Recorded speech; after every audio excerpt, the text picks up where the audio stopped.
Video like जरूर कर लीजिए और ऐसे वीडियो लगातार फ्री में पाने के लिए चैनल को तुरंत सब्सक्राइब कर लीजिए और बेल आइकन को जरूर टैप कर लीजिए ताकि आगे भी सारे वीडियो आपको मिलते रहे। यूट्यूब में फॉलो करते हैं तो प्लीज ये वाला फ्री टेलीग्राम चैनल जरूर ज्वाइन कर लीजिएगा। सारे नोटिफिकेशन सारे अपडेट यहीं पे आते हैं, ध्यान रखिए। Hello everyone, welcome to study for civil services backup channel. और आज से हम इस चैनल पे ज्योग्राफी के रिवीजन का सेशन स्टार्ट करने जा रहे हैं। आई होप आपको अच्छे से डिटेल में ये सेशन पूरा समझ में आए। कोई भी डाउट होगा तो प्लीज़ कमेंट सेक्शन में कमेंट करके ज़रूर बताइएगा। और अभी तक अगर आपने इस चैनल को सब्सक्राइब नहीं किया है तो प्लीज़ कीजिए और बेल बटन को प्रेस करना ना भूलिए। चलिए हम ये सेशन स्टार्ट करने जा रहे हैं। सबसे पहले आज हम पढ़ेंगे यूनिवर्स के बारे में, ठीक है। बेसिक ऑफ ज्योग्राफी की यूनिवर्स क्या है, ठीक है। तो astronomers of the Egyptian Roman school Claudius Ptolemy के थ्योरी के अकॉर्डिंग अर्थ जो है सेंटर ऑफ यूनिवर्स होता था। क्या था? Earth is the centre of universe and sun और अदर प्लैनेट्स उसके इर्द गिर्द रिवॉल्व करते हैं। तो 140 AD में जो प्लॉटमी की थ्योरी थी उनके हिसाब से अर्थ जो है सेंटर होता है यूनिवर्स का और सन और अदर प्लैनेट्स उसके इर्द गिर्द रिवॉल्व करते हैं। बट 1543 AD में जो है निकोलस कॉर्पेनिकस पोलैंड के जो है उन्होंने एक हीलियोसेंट्रिक कॉन्सेप्ट प्रपोज किया। उसके अकॉर्डिंग उन्होंने बताया कि अर्थ नहीं, सन जो है वो सेंटर ऑफ यूनिवर्स है। क्या है? सन जो है वो सेंटर ऑफ यूनिवर्स है, अर्थ नहीं है, ठीक है। ये कॉन्सेप्ट किसने दिया था? निकोलस कॉर्पेनिकस जो पोलैंड के हैं उन्होंने दिया था, ठीक है। इसको क्या कहते हैं? Heliocentric concept. 1805 में British astronomer William Herschel stated that the solar system is just a fraction of Galaxy. इन्होंने क्या बताया कि सोलर सिस्टम तो बहुत ही छोटा सा पार्ट है किसका? हमारे गैलेक्सी का। छोटा सा, बहुत ही छोटा सा फ्रैक्शन, एक छोटा सा फ्रैक्शन है किसका? गैलेक्सी का, ठीक है। किसने बताई ये बात? विलियम हर्शल ने। फिर 1925 में American astronomer Edwin P Hubble told that the diameter of the universe to be 2.5 billion light years and it is composed of several galaxies like ours. तो 1925 में एक अमेरिकन एस्ट्रोनॉमर ने, जिनका नाम एडविन पी हबल है, Edwin P Hubble था, उन्होंने बताया कि जो डायमीटर ऑफ यूनिवर्स है वो है 2.5 बिलियन लाइट ईयर्स। अब यहाँ पे लाइट ईयर क्या होता है? तो लाइट ईयर स्टूडेंट्स हमारा डिस्टेंस मेजर करने का एक यूनिट होती है, ठीक है। लाइट ईयर क्या होती है? हमारे डिस्टेंस मेजर करने की एक यूनिट होती है। तो हम क्या बताया गया हबल द्वारा कि जो डायमीटर है यूनिवर्स का वो 2.5 बिलियन लाइट ईयर्स है, मतलब वो बहुत अथाह हो गई, ठीक है।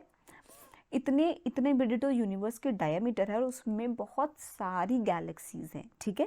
उसमें क्या है? Several, there are these they composed of several other galaxies like ours. जैसे हमारी जो गैलेक्सी है मिल्की वे, वैसे ही बहुत सारी और भी गैलेक्सीज हैं जिसके कॉम्पोजिशन से यूनिवर्स बना हुआ है, ठीक है। और यूनिवर्स का डायमीटर कितना बताया गया?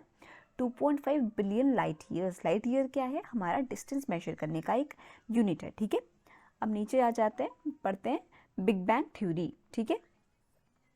अब this is the most acclaimed theory regarding the origin of the universe which was proposed by Belgian astronomer George Lemaitre in 1960-70 AD। अब यहाँ पे ये इंपॉर्टेंट है कि बिग बैंग थ्योरी क्या है, जिसे हम कहेंगे मोस्ट एक्लेम, सबसे इंपॉर्टेंट ओरिजिन ऑफ यूनिवर्स को पढ़ने के लिए थ्योरी है, जिसको प्रपोज किसने किया था? तो बेल्जियन एस्ट्रोनॉमर जिनका नाम था जॉर्ज लैमेटर, इन्होंने 1960-1970 में कंपोज किया था। तो देखिए अब क्या है, according to this theory 15 billion years ago, 15 billion साल पहले क्या हुआ था? एक बड़ी सी बिग हेवनली बॉडी थी, ठीक है। किससे भरी हुई? Which was made up of heavy matters. तो एक बड़ी सी बिग हेवनली बॉडी थी। हैवी मैटर्स यहाँ पे हो गए आपके स्टूडेंट्स, डस्ट पार्टिकल्स हो गए, आपके गैसेज हो गई, ठीक है, जो बहुत डेंस होती हैं। तो इनसे हैवी मैटर्स से बनी हुई थी। तो अब जब इतने डेंस मटेरियल्स भरे होंगे किसी चीज़ के अंदर, तो वो क्या होता है? आपस में प्रेशर क्रिएट होता रहता है उनको कोलिशन से, ठीक है। तो वो क्या होता है कि एक्सप्लोड हो जाता है। Due to sudden explosion of this body normal matters burst out. उनमें से क्या नॉर्मल मैटर बर्स्ट आउट हो गए, एक्यूमुलेट होने लगे। क्या होने लगे? इकट्ठा होने लगे।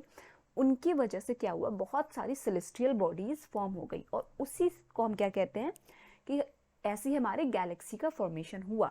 तो क्या था? This is how was the Galaxy was formed. क्या था? 15 बिलियन ईयर्स अगो एक बड़ी बिग हेवनली बॉडी जिसमें बहुत सारे हैवी मैटर्स भरे हुए थे, उसमें एक एक्सप्लोजन होता है। उस एक्सप्लोजन की वजह से आपके जो नॉर्मल मैटर्स हैं वो बाहर बर्स्ट आउट हो जाते हैं और इकट्ठा होने लगते हैं, क्यूमुलेट होने लगते हैं, क्या फॉर्म करने के लिए, सेलेस्टियल बॉडीज फॉर्म हो जाती हैं, ठीक है। इसी तरीके से हमारे गैलेक्सी का फॉर्मेशन होता है। अब ये तो हमें पता चल गया, बट काफ़ी ऐसी मिस्ट्रीज थी जो अनरावल करनी थी। तो 2010 में 30 मार्च 2010 को एक एक्सपेरिमेंट कंडक्ट कराया गया, ठीक है, किसके द्वारा, European centre for nuclear research के द्वारा। और उसको क्या कहा गया, लार्ज हेड्रॉन कॉलिडर इन जिनेवा। इसमें क्या था, जो हमारी सतह है, सरफेस ऑफ द अर्थ, उसके 100 फीट नीचे जाकर 27 किलोमीटर लंबी एक टनल में एक्सपेरिमेंट कंडक्ट कराया गया ताकि हम यूनिवर्स की जो मिस्ट्रीज हैं डेप्थ की वो अनरेवल कर सके। तो ये थी आपकी all over big bang theory. I hope आपको आज का सेशन समझ में आया होगा। कोई डाउट हो तो प्लीज़ कमेंट सेक्शन में कमेंट करके ज़रूर बताइएगा। और अभी तक अगर आपने चैनल को लाइक शेयर सब्सक्राइब नहीं किया है तो प्लीज़ कीजिए और बेल बटन को प्रेस करना ना भूलिए। Thank you so much for watching.